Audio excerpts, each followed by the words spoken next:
Hello mga kalula Marie! Welcome po sa ating channel ulit. Nandito na naman po si Lula Marie ay magluluto tayo ng ang gagawin natin ay cake dates. Ayan. So naglagay muna tayo ng itlog. Syempre 2 itlog. Ayun. 2 eggs. Ayan. Nilagyan natin siya. And then 1 spoon icing sugar. So ayan. And then 1 spoon cinnamon powder. Then, the next is 1 spoon baking powder. Okay, mga lods, mga kasisis. Ayan. And then, half a spoon vanilla powder. Yan ang vanilla. Ayan, vanilla. So, yan mga kalula Maria. Tandaan yan. And then, lagyan din natin siya ng 1/2 cup of cooking oil. Kahit anong klaseng cooking oil, basta malinis. 1/2 cooking oil.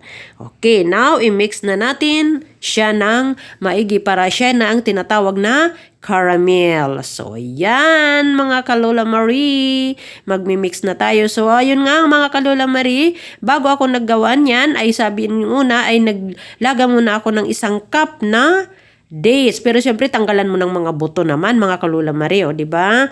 Ilalapot yung dates kasi yung iba kasi hindi naman nilalagay na sa mixer bowl pero mas maganda yung nilalaga siya talaga as in bago ilagay dito sa ating ginagawa ngayong caramel. So ayun, mga kalula Marie, ayan yung ating sinasabing dates.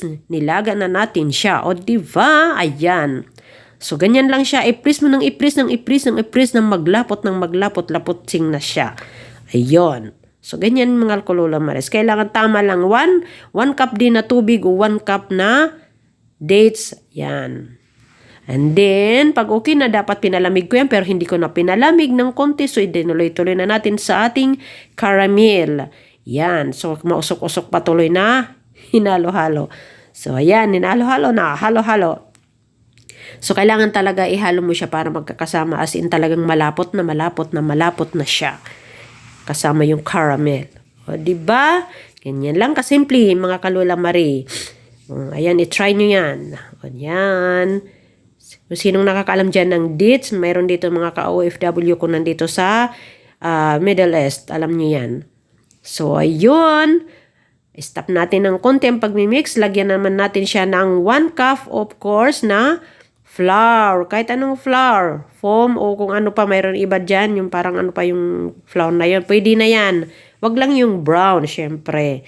Ayun. Okay. O, i-mix na yan, mixing. Ayun, ang daldal ni Lola Marie. So, pasensya na, ngayon lang ako nakapag-upload kasi medyo busy na tayo. So, shout out sa inyong lahat, mga kulolo Marie, ha? Mga kalalabs, ayun. So, ayan, nagano tayo ng almonds, nagdurog-durog kasi ilalagay natin talaga ihalo natin sa ating dates. Ayun. So, ayan, hinalo na natin siya at lumapot-lapot lalo yung ating dates. Ayan, kasama na yung caramel. Yun. Kailangan ihalo-halo together. And then, ilagay na natin. Before pala, yung ating pan, ay lagyan natin siya ng mantika at saka flour ng konti at ayos-ayos spread ng mabuti para hindi dumikit yung ating cake na ginawa. Ayun. So, nilagay na natin yung ating dates. Ayan. At saka yung caramel na pinaghalo. So, ayan na siya. Ayun. Okay na. Hindi pa okay pala. Ilalagay pa natin yan sa oven. Ayun. Sa pagkalagay sabi, sorry naman, medyo may sipon-sipon tayong kante. Ayun. So, ayan, lagay na natin siya sa oven. Mga kalola Marie, ayan. O, okay na siya. Sabi nga daw dyan parang mayroon pang siyang 5 minutes kunti. So, pinatayin. Inoff na natin yung ating, sorry sa words, inoff na natin yung ating oven. Ayan, okay na siya.